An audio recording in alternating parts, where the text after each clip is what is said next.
welcome everybody to the February 24th school board meeting.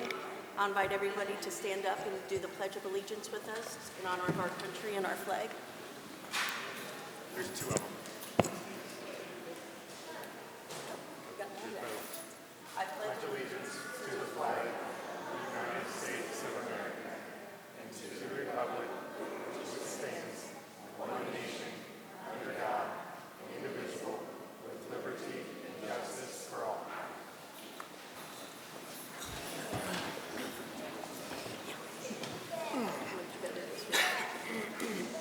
Amy, can you do roll call? Ms. Slattery? Here. Mr. Heather? Here. Mr. Detzel? Here. Mr. Gilbert? Here. Mrs. Taube? Here. All right, and I will read our mission statement. The Northwest Local School District will create a responsive learning community where all students are valued, challenged, and guided along a pathway to success.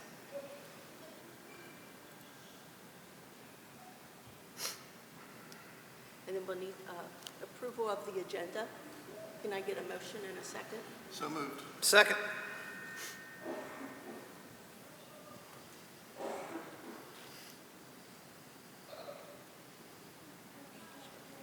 Any discussion? We have to. Yeah, we'll vote.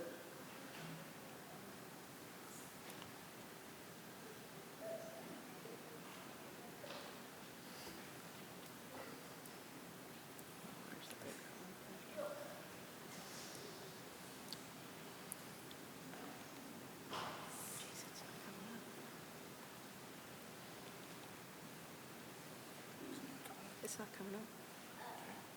No. Here, where this from, it's kind of locked up. Get the vote, get the vote. Can you go back an item? It's not coming up. Matt?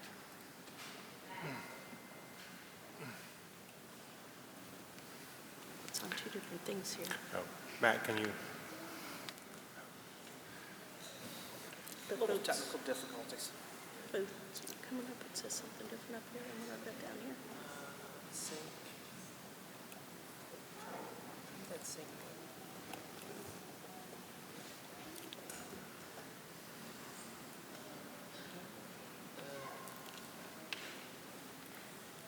We're here at 4.1.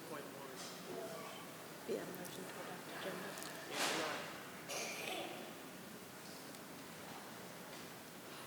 I'm not sure.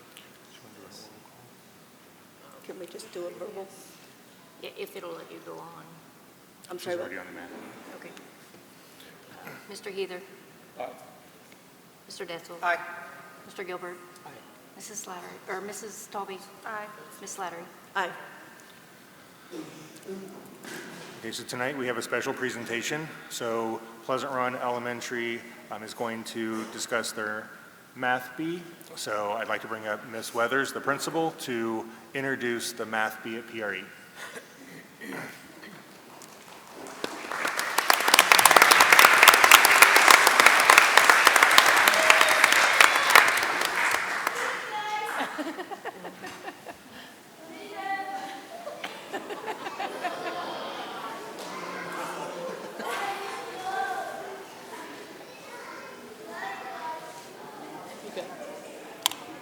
Good evening. My name is Jamel Weathers. I'm the proud principal of PRE, and I have Christy Flannery, our math specialist, our special guest, the Math Bee, and Mr. Barry, the assistant principal, with me here tonight to celebrate our wonderful students. Before we get to their names, we kind of wanted to talk to you about how the Math Bee came about. It is our first time. As a staff, we were talking about our concern that the foundational skills were lacking. So they were saying it's hard to move on to these bigger strategies because our students don't have the facts memorized. They could go a lot quicker in learning new concepts if we got that skill solidified. We wanted to provide an easy activity that families could do at home because we hear a lot about the Common Core and I didn't do math that way. So we wanted to make sure that parents had a way to help their students at home And then for the winter blues, we just wanted to bring a little fun and energy into the building. We prepared for this by sending, before winter break, we sent home grade level flashcards to all of our students. And we asked them to practice their flashcards over winter break. And then we gave them a few weeks when we got back also to practice before we started the actual brackets. And we brought in our special guest, and that was a big hit when the math bee was walking around getting everyone energized in their classrooms. The teachers loved it. We decided that we felt it was really important, as some of us are spelling bee failures, me, it felt really bad to just not be able to like start knowing I was going to lose. So we really worked hard to prepare brackets where students were competing against people that were at their same skill level. We used their MAP scores, and then we created multiple brackets for each grade level. So 4 or 5 for each grade level, depending on the student enrollment. Before we list out our champs, I want to bring Ms. Flannery up. She did a lot of the work with the students in the competitions, and she just wants to share some of the good things she heard. One of the biggest things that I really enjoyed, one was the competition. The kids, as I walked around the building, were like, who am I against next? Like, they were so excited, and they really wanted to know who their next competition was. Another thing was just, they were such good sports. I would bring 2 kids out at a time, the 2 that were against each other, and do flashcards. Like, I gave them, for 4th and 5th grade, I gave them a minute. Whoever got the most flashcards is the person who moved on to the next bracket. So they got to sit and watch each other. One of the first things I realized was sometimes nobody wanted to go first. And so I would say, does anybody want to go first? Sometimes someone would volunteer. Other times, before I could even say anything, they would say, let's do rock, paper, scissors. So they all had their own way to solve that problem of who had to go first. They would start off with like, okay, you're gonna win, or at the end it was good game, good job, you did a great job. In 4th grade, I was up there one day and I was doing this, and I watched a kid walk back to his class, and someone in the class asked him how he did, and he said he won, and the whole class started cheering for him. Like, it was just so heartwarming. They were all so excited for each other. 4th grade actually ended up doing they did the final rounds in front of the whole 4th grade. So they brought everybody out into the pod. I sat and did the flashcards, so they got to watch the final rounds of all of their final brackets. And the kids were so excited for each other. Like, they were cheering for all the kids. They were clapping for everybody. It was just really something to see. It was amazing. The best thing that she told me today was that a kid came up to her and said, are we doing this next year? I said, yes. He said, are we doing a loser bracket? I said, I don't think so, but we'll try. I want to call the students up to get their certificate. Grayson Shivers, kindergartner.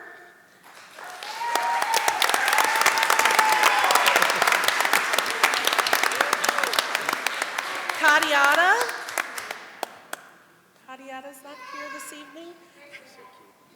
Hadley Heelan. Hadley, are you here? There she is.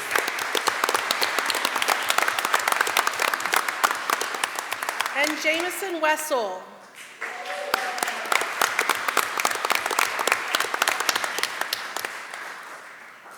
First grade, Bentley Miller.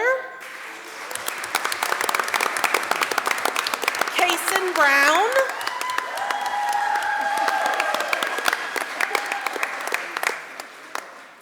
Boo Boo Ball. Lathan Packer. And Amaya Player.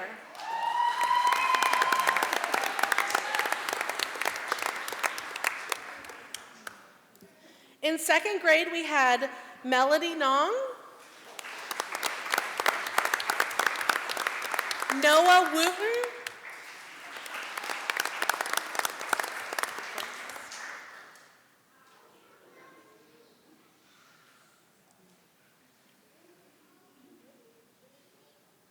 Noah Moore.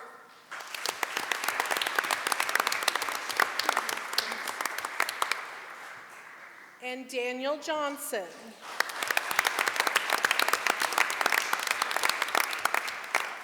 In third grade, we had Tavian Jones.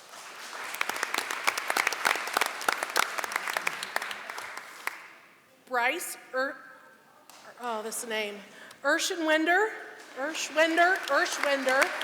gets me every time.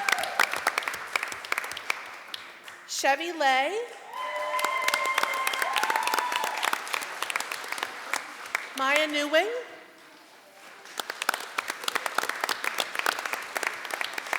And Zolaris Calez Torres.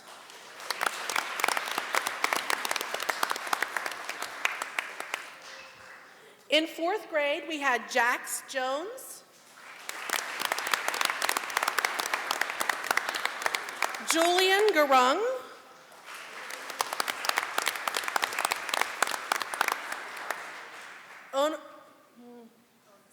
Onasim, I get it wrong all the time, Onasim Mudape, and Victor Boma.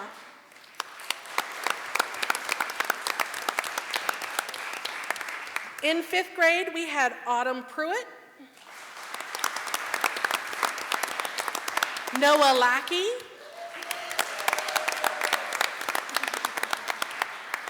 Zoe Usani, Elnori Kephart, and the student with the most questions answered in the entire building was Roger Biswell.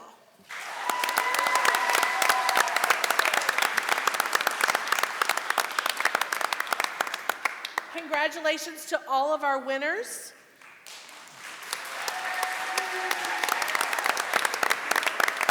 And congratulations to the families, because I know it is a team effort. Students who came to get their award, if you could go back by the gym door, in the gym, we could go in the gym and take a picture. Miss Reilly will take her picture, and then you can go home. Thank you so much. Oh, sorry.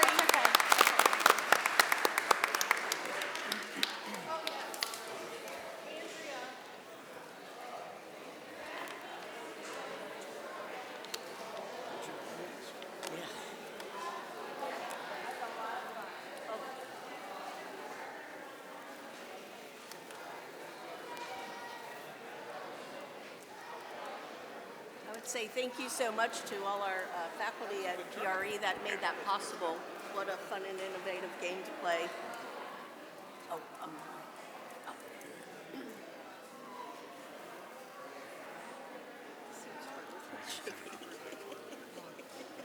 like to talk to myself, it's okay. Oh, you do that? Every day. It's hard to hear. Everybody's leaving. I want to know how much that bee cost. That thing was pricey. Because I know how much those blow-up costumes cost for children. Probably $200 for kids. Yeah. No, I'm not saying. All right, I'd like to say thank you to the PRE staff that came up with that interesting math bee. Sounds like it was a lot of fun for all. And congratulations to all our mathletes who are little brainiacs, and hope to see a lot from them in the future. Next up, we have Student Achievement Liaison Report with Nicole. Yeah, so first tonight we'll start with Corrine Middle School. And Corrine would like to recognize 25 of their top 8th grade students. These students here pictured will be inducted into the National Junior Honor Society on March 20th.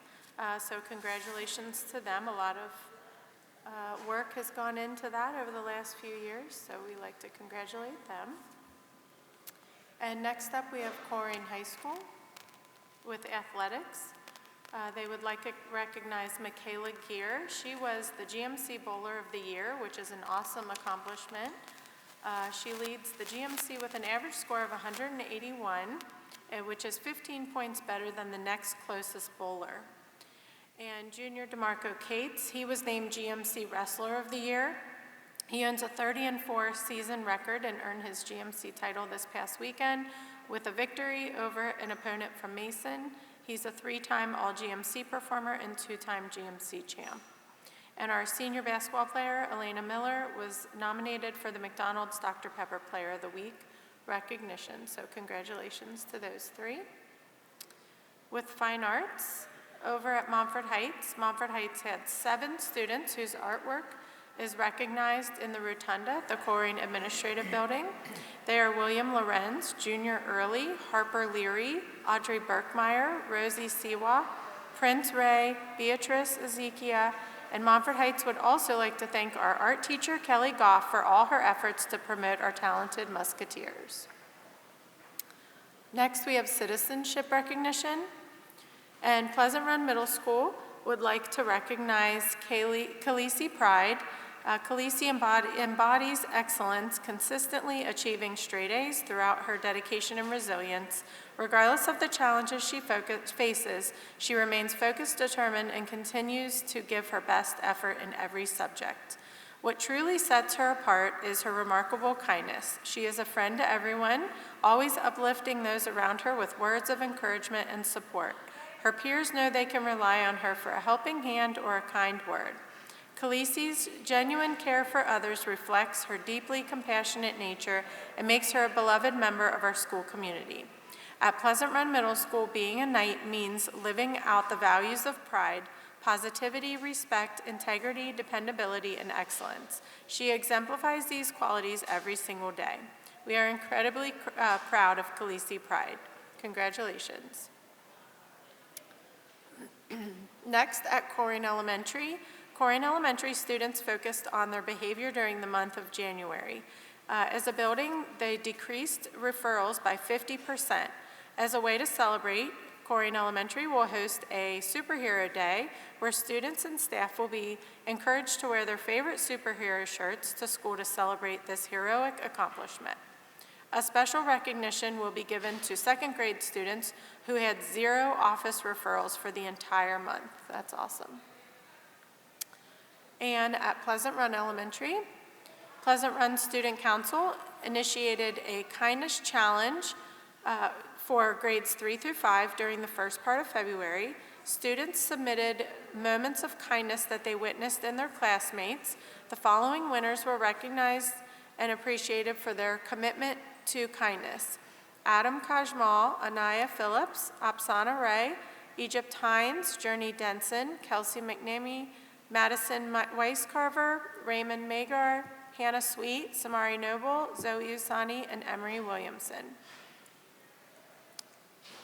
And at White Oak Middle School, White Oak would like to recognize 31 warriors. So some pictures here from the Warriors of the Month. Those students were honored on Friday, February 7th. They had pizza with the principal, which was sponsored by Montfort Heights United Methodist Church, and students were selected from each grade as well as electives to participate in that event. So congratulations to all these students on their wonderful accomplishments. Thank you.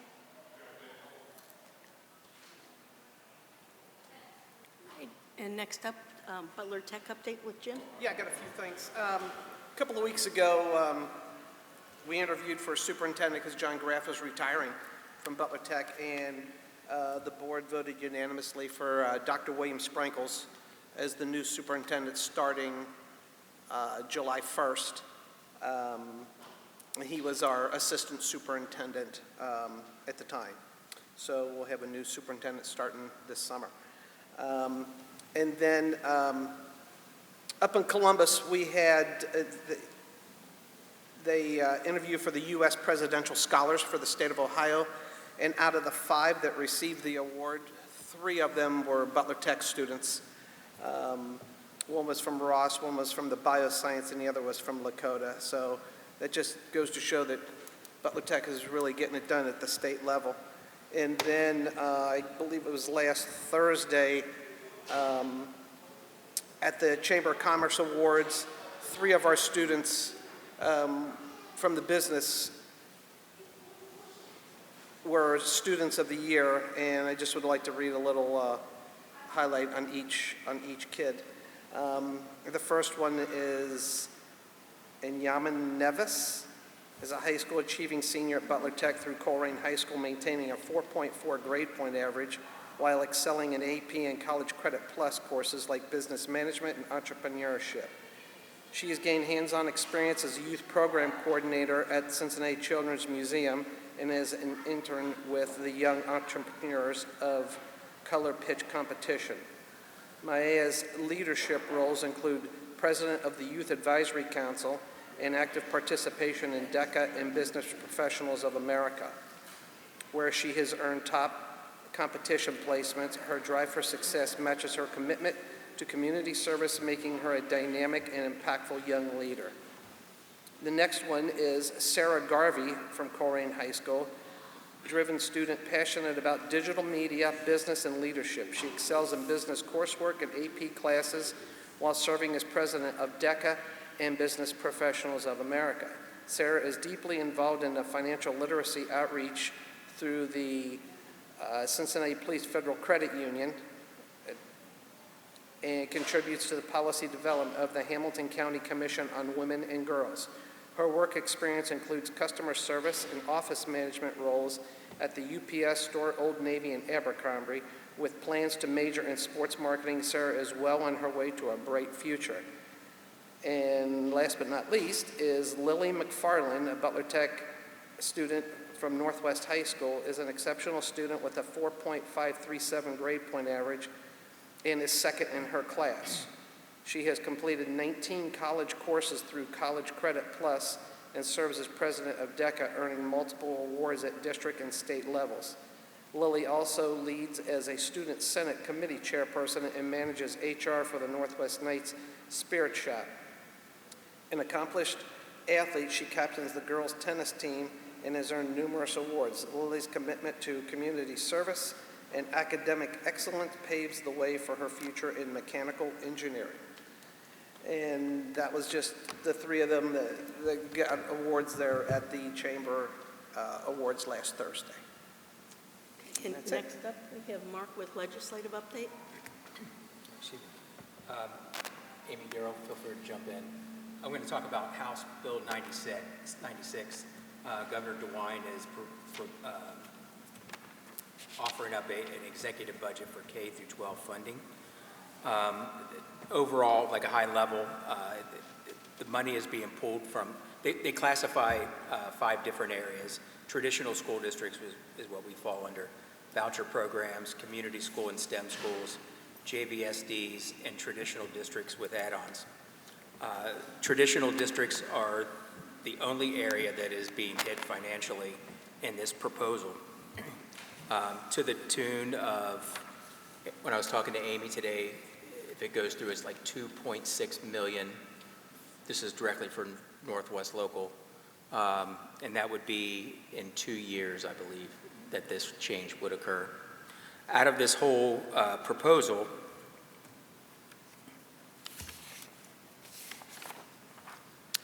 $506 out of 609 districts, 83% will have their state share go down in funding, 83%. There'll be more to come to this because this is going to have, I mean, you've heard us say over and over that, this is going to have an impact to the bottom line. This is going to be substantial impact to us. A few years ago, Jim, you remember we cut 2.6. This will be every bit of that, in addition to the other funding areas that will be negligent in having that funds. So there'll be more. I'm sure that we can offer up stuff on our website as far about House Bill 96, because at some point, people are going to have to start being proactive to the state leadership. For the budget? Yeah. Yeah, I saw some figures where in the state of Ohio, there's 210,000 private school kids, and in the Ohio public school kids is 1.4 million. And I just can't believe that the governor and these guys think that this is good to cut this money from, it's ridiculous. And I don't know what we can do or if there's anything we can do, Just to give you some idea of numbers, in FY 25-26, traditional school districts will take a cut of $31.6 million. The voucher programs in the same year range will increase $88.6 million. In 26-27, traditional school districts will take a hit of $40.2 million, and there'll be an increase of $88.2 million to the voucher programs. And in the biennial change, FY25 through FY27 total, $103 million reduction on traditional and an increase just on vouchers. That's not to mention STEMs and JVSDs. They'll go up $265.4 million. Kind of speaks for itself. Yeah. Mark, as the state reduces funding, this shifts the burden onto local communities just to maintain the same services that we're offering today that are currently funded by the state's revenue. That'll be reduced, so local communities would have to absorb that burden in order to maintain services. And then their calculations are from enrollment and, I believe, statistics from 22? Base cost inputs are from Yeah. 22 fiscal So year it's not even 22 accurate. costs It's not even accurate to data. fund fiscal years 26 and 27. And then the other thing Amy and Daryl and I were speaking about today was basically Northwest Local will be classified similar to Sycamore, Indian Hill, some of the more financially stable communities, and that's how we'll be compensated. Yes, the state is taking a state share down to the bare minimum, which is 10% funding from the state of Ohio. And districts surrounding us, like Oak Hills, will get a larger state share than Northwest. So how do we combat that? Do we do letter writing campaigns? Do we ask our representatives to come and talk to our community?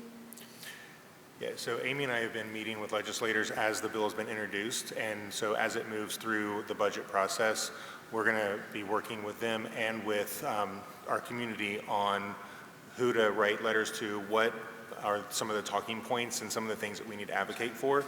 We know that right now, property tax reform is also a big issue that is at the state level they're talking about, but as Amy mentioned, the formula as is shifting a burden to the community who's already got a heavy burden with the property. So it's two issues that are intertwined that we want to make sure that as we work with legislators, we can advocate for a solution and not just call out a problem. The guy that's leading this charge is Matt Huffman. He's the representative up in Northern Ohio that is leading this charge. For some reason, I have no idea. And I can't believe Bill Blessing, who's in our lives in our district, who's what, the number 2 guy in the Senate, can't do something about this or help us out. Our local legislators have been very supportive and understanding of the uniqueness of how that cycle and that budget impacts our district, and have been very aware of what possible solutions might be there, and understand. We've met with legislators individually, we've met with them with groups of superintendents and treasurers, making sure that they know how this budget impacts not just us, but the entire region. And it's not been, that we're trying to advocate against vouchers, but we need to make sure that we're a perfect example of how private and public educational institutions can coexist very well. And so it's not an either or, but a both and we have to be able to make sure that we're continuing to fund public education, because as you said, Jim, the majority of the students in the state of Ohio are coming out of a public education system. And when we talk about the viability of Ohio as a state with trying to bring new businesses in, we need to have a workforce that can match the demand, and public education is a very large component of building a viable workforce for the state of Ohio. Amy, how do we get labeled as a Union School District? You've addressed that before, but I still am confused. So the state's formula looks at our property valuation and the income levels of our local community. But, I mean, we've got some really high-end homes in parts of the district that by and large is very middle class. When you compare our district to 600 some districts around the state of Ohio, valuation and income, we have significant pockets of wealth. And it just skews our numbers extremely high.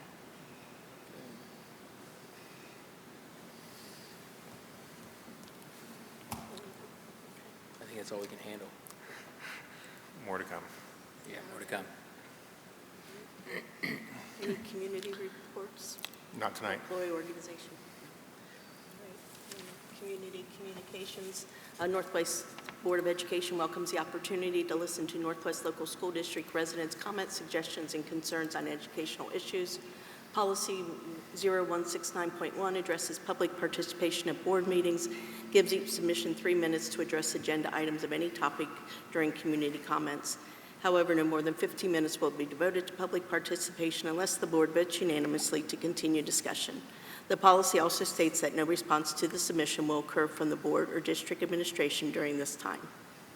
At the present time, we have no community comments.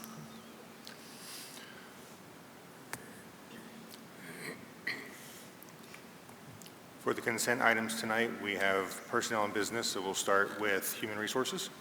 I seek approval for the following items: 3 resignations, 1 retirement, 1 change in status, 1 initial appointment, various supplemental items, and leaves of absence. Tonight for donations, we have books from Nate's Toy Box to all 2nd and 3rd graders, and a monetary donation from Mr. and Mrs. Cadeworth to White Oak Middle School. We have several vendor contracts for Title I services, prom rental, OFCC, and benefit department associate agreement. With that, the superintendent recommends the board approve the consent items as listed. So moved. Second. Any discussion?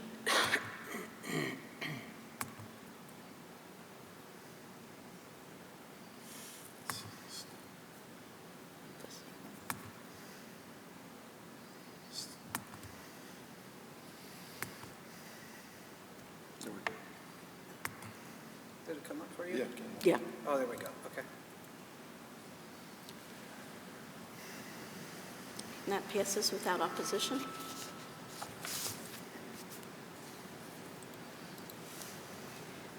For the fiscal consent items, we have the minutes from February 10th.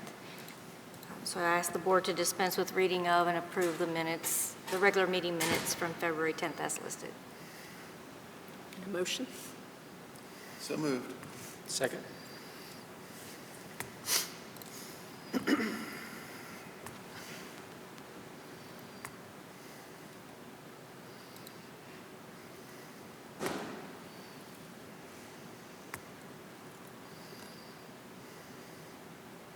And that passes without opposition. Thank you.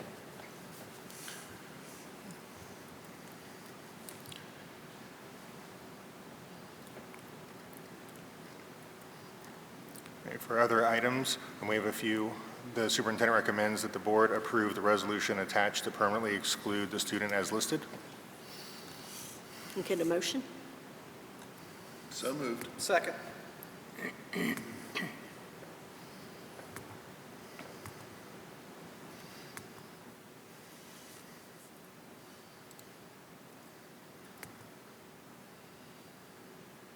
And that passes without opposition.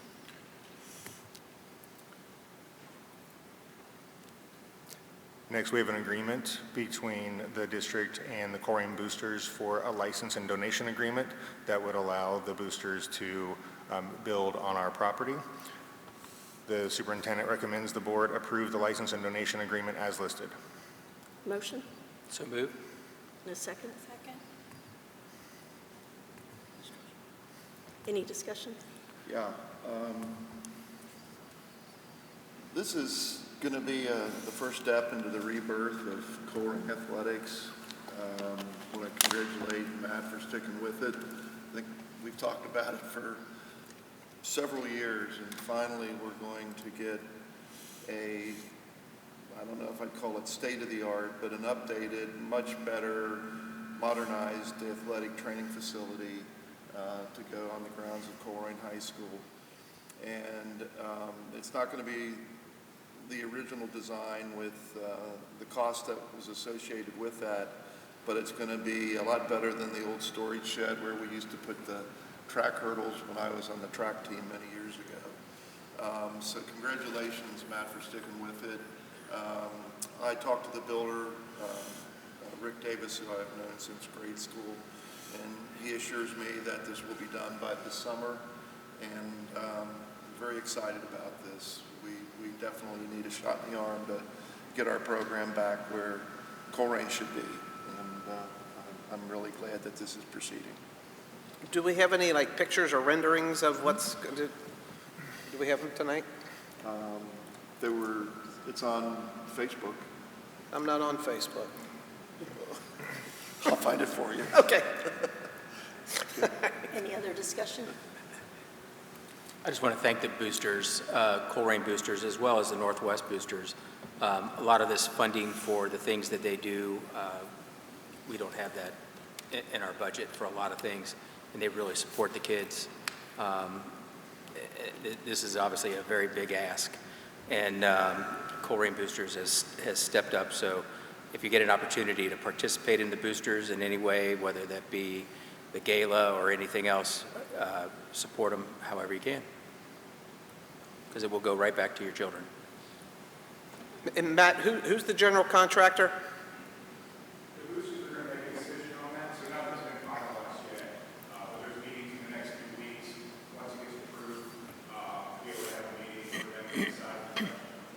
Okay. So once the board approves the agreement tonight, then Chris will be the point of contact for the boosters as they finalize their funding and finalize plans, work with the approval process with the building and zoning department to make sure that all of the points outlined in the agreement are followed, so that we have an agreed upon building that at the end of this, the boosters will donate to the district, and it'll be a great contribution and legacy for them that they've been able to do this. And so Chris will be working with them from this point forward to make sure that they're working through that process.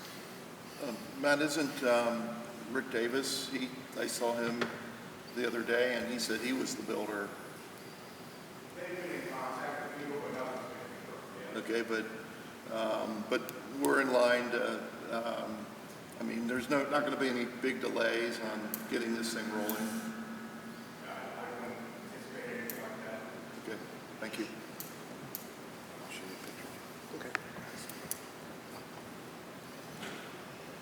All right, and that passes without opposition. Nicole, you had something to read? Yeah, I had reached out to the boosters to see if they wanted to come speak tonight, but they weren't able to be here, so I'll just read a statement from the booster president. It says, "Good evening, Northwest Board administrators and guests. My name is Sandy Petro. I am the proud president of Colerain Boosters. I'm excited to talk about a vision that would create a lasting impact on our community, building a new field house, one that will serve our athletes, marching band, cheerleaders, and host numerous events, all without using taxpayer funds. This facility will be a hub of activity for students, families, and visitors alike. Our athletes will have a dedicated space to train and compete, improving performance and fostering school pride. The marching band and cheerleading squads will have a home to practice and perfect their craft, creating more opportunities to showcase their talents at sporting events and pep rallies. But it doesn't stop there. This field house will also serve as a venue for community events, from local festivals to concerts to indoor sporting leagues, giving everyone access to a multi-purpose space that can accommodate a wide variety of needs. The best part is that we are committed to raising private funds, meaning no taxpayer dollars will be used. By securing sponsorships, donations, and partnerships with local businesses, we can bring the Stream to life in a way that benefits us all. This field house will be more than just a building. It will be a symbol of our community's commitment to supporting youth, celebrating achievements, and creating shared spaces for people to connect. Together, we are making it happen. Thank you. Thank you. Thank you, Nancy. All right, and then our last other item is a donation that we pulled to be separate. This is a donation from Ms. Slattery for books to Pleasant Run Elementary and Pleasant Run Middle School. So the superintendent recommends the Board of Education accept the donation as listed. So moved. Second.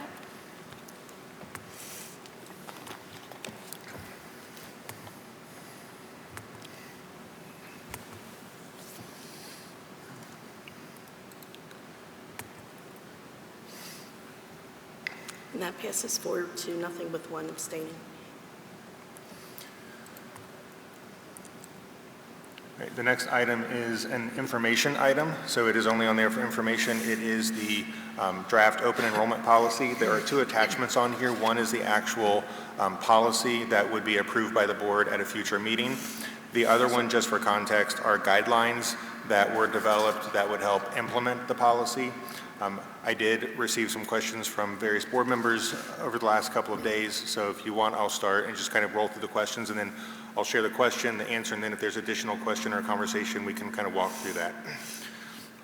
So the first question was about the application process, and will students and families meet with either the superintendent, a district administrator, or a building principal? During the application process, that is not allowed. So no meetings are occurring prior to students being accepted into open enrollment. Once a student is notified that they have been accepted into the district through open enrollment, then there are meetings that can happen at the building level to orient the family to the building expectations. And at the secondary level especially, those meetings are important to develop student schedules. Any follow-up questions about that? I think, as we've discussed, Daryl, when we met last Thursday, I'm in favor of doing this when we do have the vote on it, but that we do it on a one-year trial and see how it goes, so we're not locked into something permanently. Do most school districts do a one-year trial? So the policy would be put in place. There's not a way to do a kind of a trial period, but it is something that annually the board could rescind that policy and go back to not having open enrollment. So if the board voted it in at a future meeting for the next school year, if the outcomes were not what was intended, then you could rescind the policy for the following year. So will that info, will that come from you as the superintendent? Hey, this hasn't worked out, here's the reasons. We could share information about the number of students who were admitted into the district and any feedback about whether or not it was well received. We also had a question about if there are timelines to accept the spot. And yes, there will be specific timelines where families would apply for open enrollment. Those would typically be in the spring, kind of the April-May timeline, and then families will be notified after the deadline closes if they are accepted into open enrollment. So if our guidelines go out on the website, like the other districts have it as kind of a link on their website, most of them in their guidelines have that it's, April 1st through April 15th is the period when you can sign up, and then we would give you 4 days or 5 business days to accept once we offer to you. Mm-hmm. Will we have specific, I don't see specific dates in the guidelines, but will there be specific dates before we approve it? Yeah, so those dates are revised annually. They're not part of the policy approved by the board. They would be updated annually with timelines. But yes, those would be there. If the board approved it, then we would publicize dates, timelines, and all of that would be ready to go. So the guidelines that, I know we're not approving the guidelines, but that's not the exact guidelines? You're still working on that, or? So the timeline has not been set in terms of what the enrollment timeline would be. Once the board approves it, then we would develop the timeline. Okay. But if it depends on what board meeting the board approves it at, then we would set our timelines after that. Okay. So there was another question about if there are standards that must be followed for students that are open enrolled, such as GPA, discipline, or et cetera. When the district opens to open enrollment, when students are applying to come into the district, the only legally acceptable disqualifying factor for a family to be denied open enrollment would be a 10-day consecutive suspension or expulsion in the current semester or the immediate preceding semester, or if there is not room or space or the specific program they need is not offered in the district.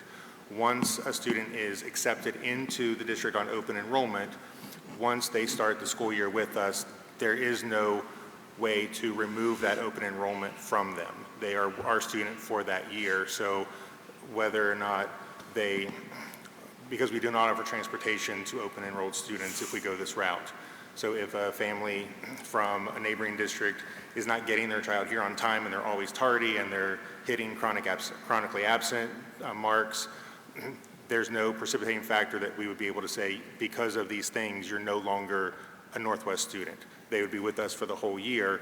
If they reapplied for the following year, then we may be able to deny it then, but we would not be able to once they start. But we look at the records from their previous school district to, But the only record that we could use to disqualify them would be their 10-day consecutive suspension or expulsion. We could not use attendance or grades to disqualify someone. other districts have different policies, but. I went through the list of questions and answers and the guidelines with our legal counsel, and we talked through all of the different things that were out there from other districts, but this is what legal counsel has said would be available to us that is legally defensible. There was also a question about students with a disability. If a student on an IEP or a student with a disability of any kind applies, we would not disqualify them based on that. However, if a student has a very specific programmatic need that we don't have in the district, we would not be adding that service. So they may not be able to get open enrolled into the district if the service that they need based on their disability is not offered in the district, because we would not add programs.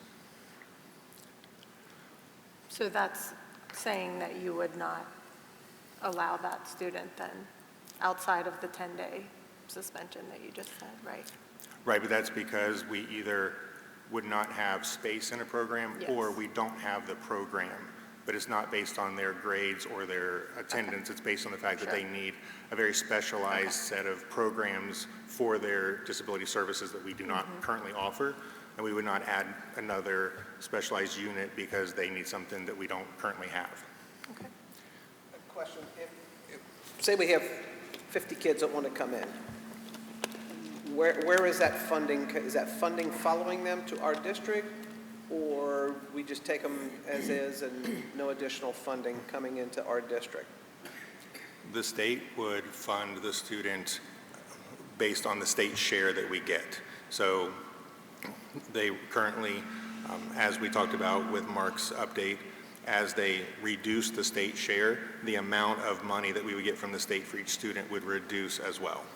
So we would get some money for each student, but it would be the proportional state share only. Like if whatever we get for our kids in our district, what do we get per kid from the state? Around $2,000. How much? Around $2,000. Okay. And so if a kid from, say, Oak Hills wants to come over, then we would get that $2,000 come into our district instead of going to their district. Well, the state share for them to attend Oak Hills is more than what the state share would be if they came here. Gotcha. Okay. There was a question about open enrollment and whether that would help with our investigation process with students who might not currently live in the district. It would if there were students who move out of the district and want to stay here. There would be an avenue now for parents to open enroll for their student the next year, but they would not. It wouldn't help with the investigation piece, but it would help if there were people who were outside of the district that wanted to be here to have a path to get enrolled into the district.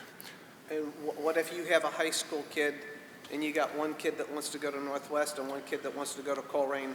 Who's deciding where that kid's going to school?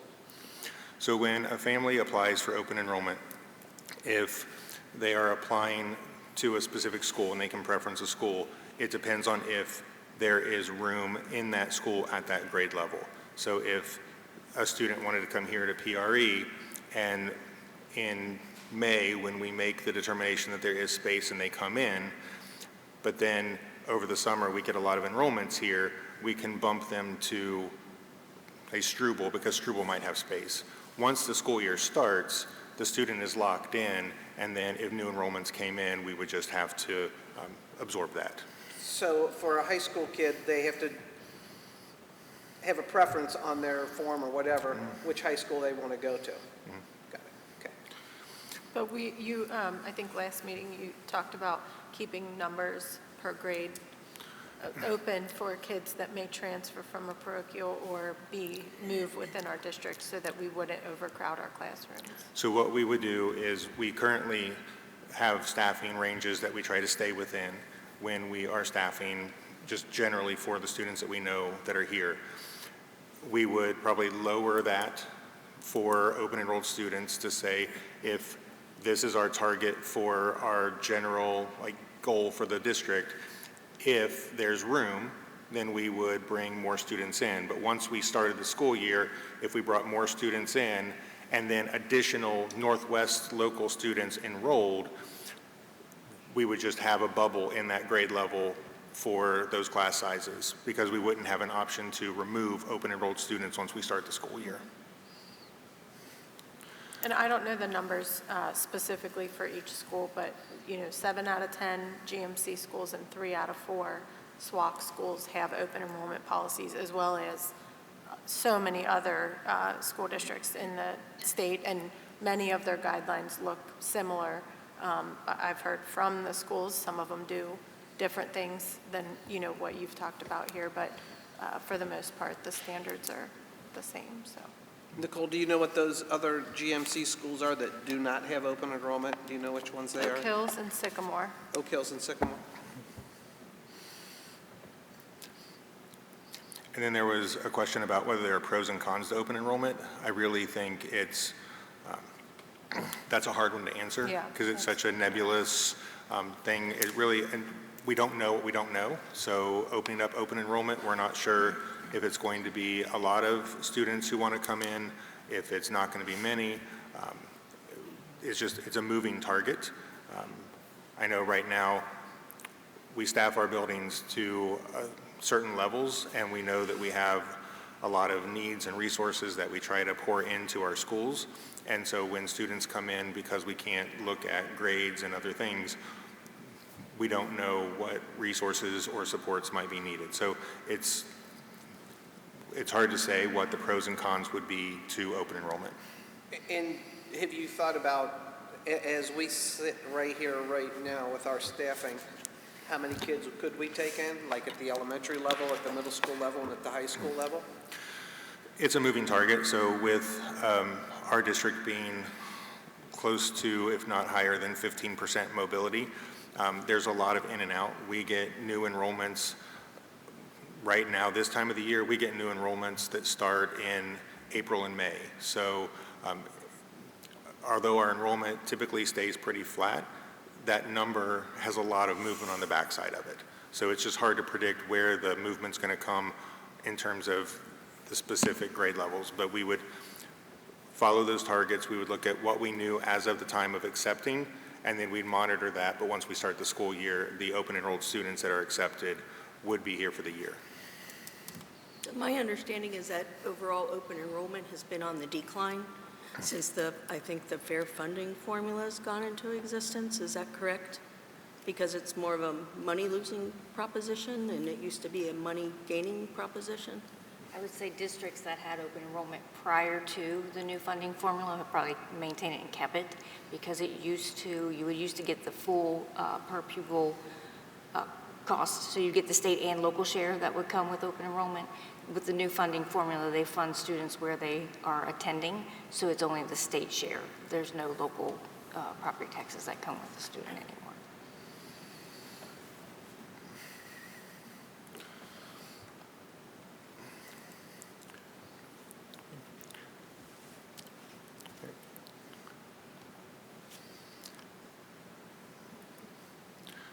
Are we voting on that next board meeting? It can be voted on at any upcoming board meeting, whenever the board would like it.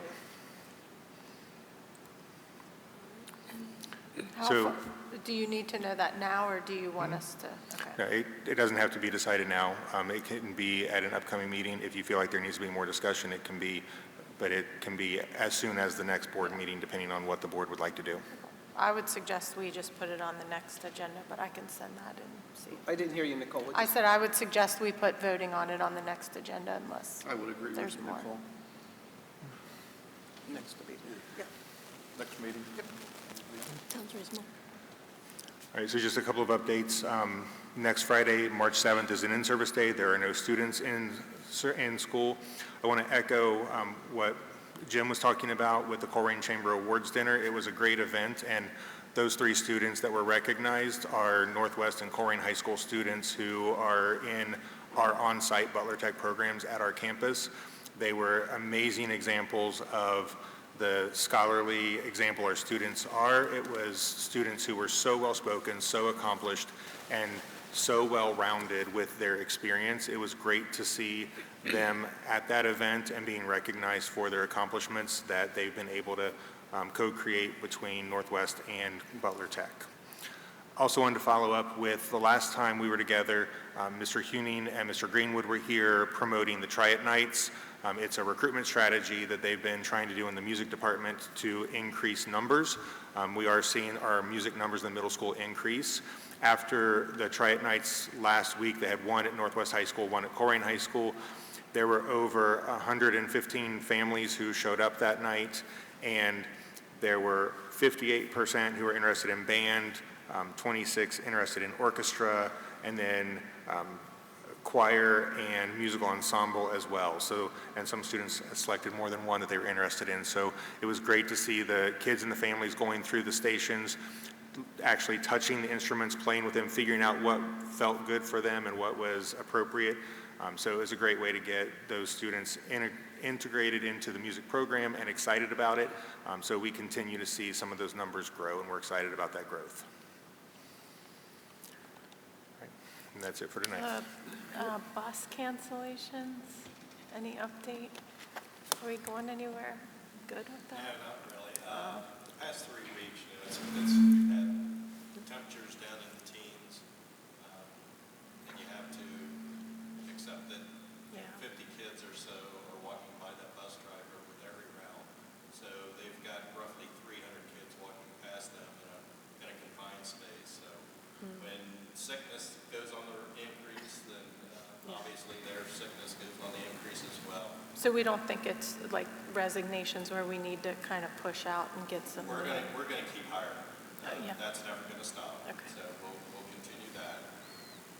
We'll look at some other things, but right now, we've noticed so far today, the numbers started coming down. So hopefully with the warm weather coming back and able to open up some vents and windows, we can get a little bit more air flowing through those buses, and sickness, goes down.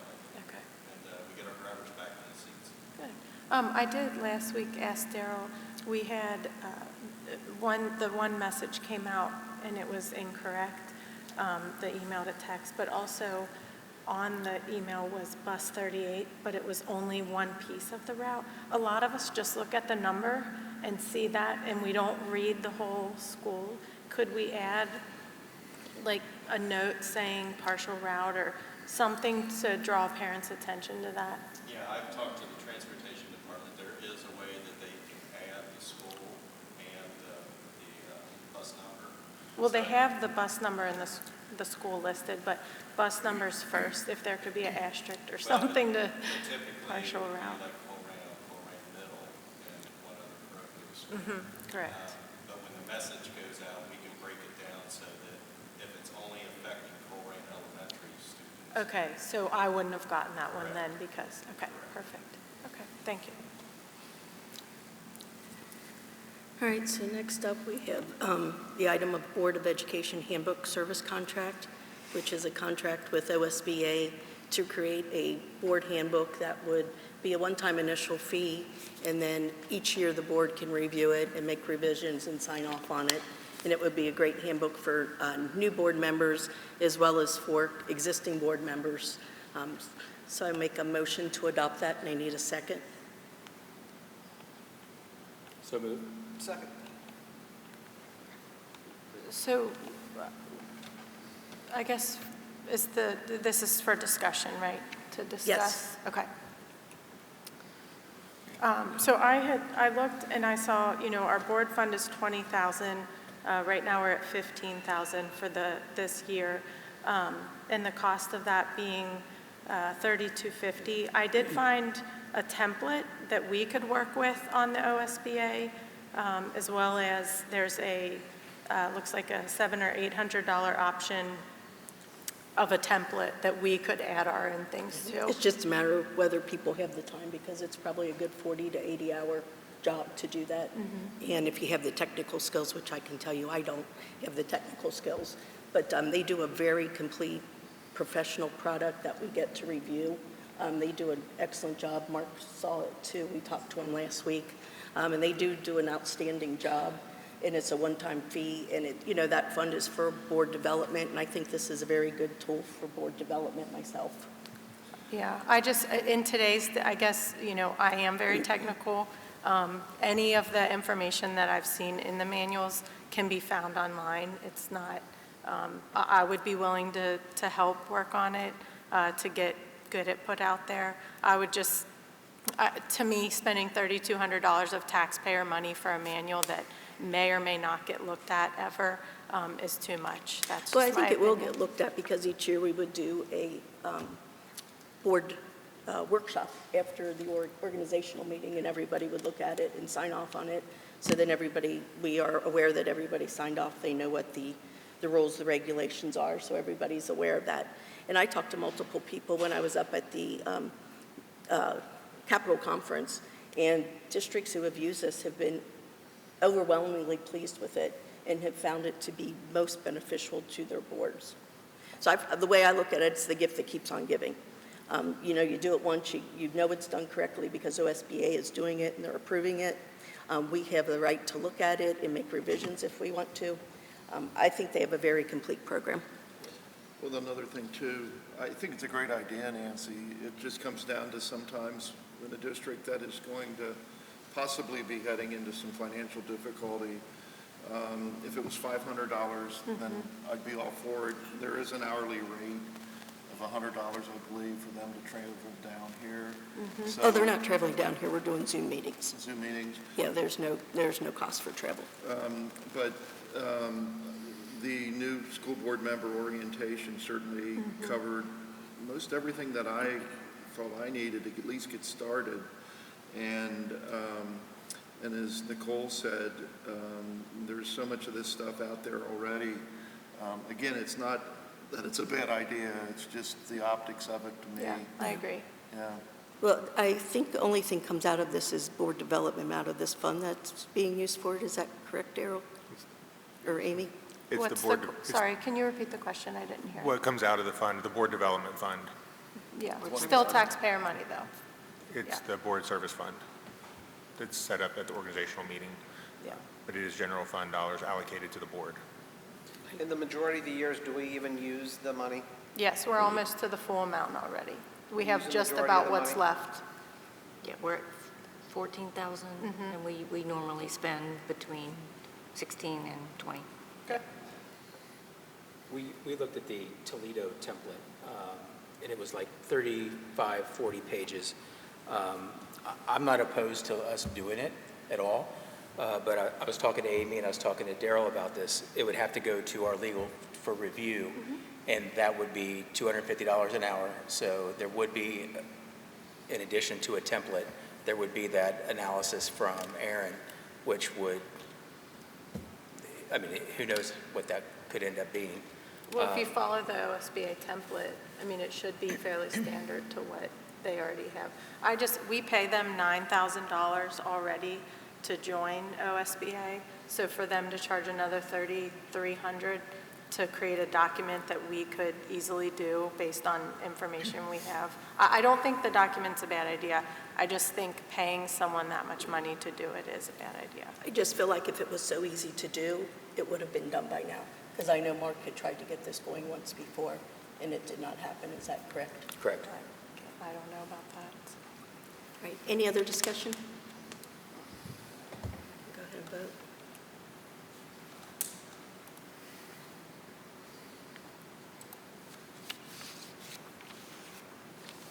All right, and that passes 3-2.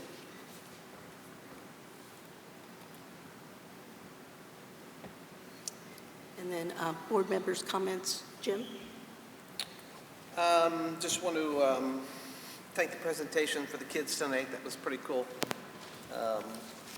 And thanks to Matt and everybody over at Colerain High School and Aaron for the time you've put in on this project, and good luck to that. And hopefully it will be done by the beginning of next school year. So I hope, okay. Yeah, other than that, I'm good. Thanks. Chris? Yeah, again, Matt and Aaron and the boosters, thank you for the work on the new field house. Also, once again, want to remind people of the Colerain Gala, Saturday, March the 15th. As I said last time, I personally will guarantee that you will leave 5 pounds heavier when it is over than once you arrived. You're not Great dancing food. enough. What's that? You're not dancing enough then. There's going to be a good time, good food, good socialization with friends from your class and other years. And the tickets, bear in mind it's a fundraiser, and a lot of the money's going to go to the field house. And so it's money well spent. How much are the tickets? 75. And it'll be a good time, and as I said, money well spent. And that's it. Nicole? Yeah, just want to thank Jamel and her team. I thought the math bee and loved seeing all the families here and proud of their students. And thank Matt Fisher and his group for getting all this together here. I know it cannot be easy every meeting now. And then also, yes, just echoing the gala and tell everyone to join us on 3/15. And also just thank Side by Side. I know they are behind the scenes donating to all of our schools in our entire community every day. And I was over there last week, and they're just in and out, people in and out, just getting supplies, clothes, books. So they're just an awesome organization that helps. So thank you. I just want to thank Jamel for hosting us. I really like the format where we're going to the different schools. I just need somebody to remind me where it's at, because I still drive to the AO. That is self-disclosure. It's neat to see the little kids, especially some of the kindergartners, because we don't see them a whole lot. So seeing them is just adorable. And congratulations, Matt and Aaron, for this has been a project that's been talked and pulled and beat and shoved around for quite a while, and thanks to the boosters. Like Nicole was saying, Side by Side, this district would not make it without all the support services that are in our community. We just don't have the funds and the manpower to do that. And so much goes behind the scenes that people just don't comprehend. So. All right. And I also would reiterate that the Math Bee sounds like an excellent idea, a lot of fun for the kids. What a great project that you came up with. I also got to see the students at the Chamber of Commerce, Amaya Nevis, Sarah Garvey, and Lily McFarland, and they were most impressive.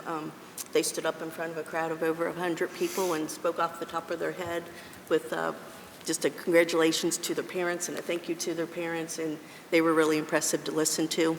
The other thing is I got the opportunity to go on a tour of the Department of Transportation with Daryl and Chris McKee, and meet with Brian and Tanya and the mechanics out there, and they are doing a very impressive job.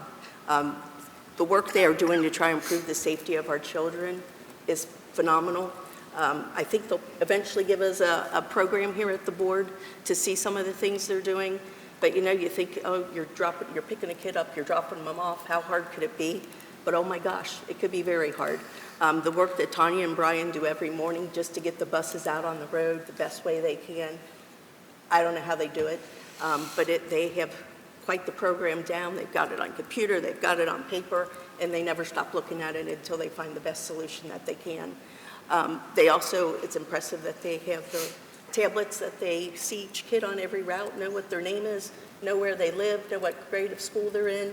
So, you know, you think about it, bus drivers have a heck of a lot of responsibility as they carry our precious cargo to school and back from school. And God bless them for wanting to do that job, because I think, wow, I know I couldn't do it.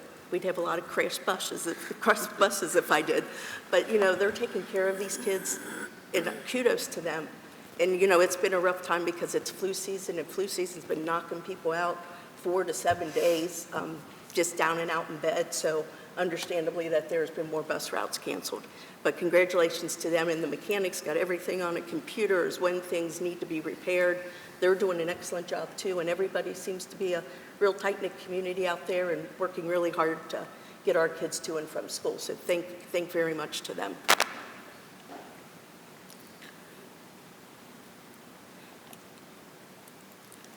All right, and So then we do have an executive session tonight. In the executive session will be to discuss the evaluation of the treasurer. Superintendent recommends the board approve the motion to move into executive session as listed. So moved. Second.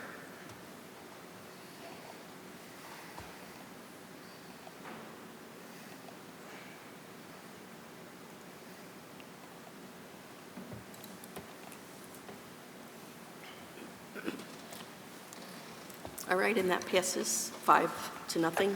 And there will be no further board business once we return from executive session.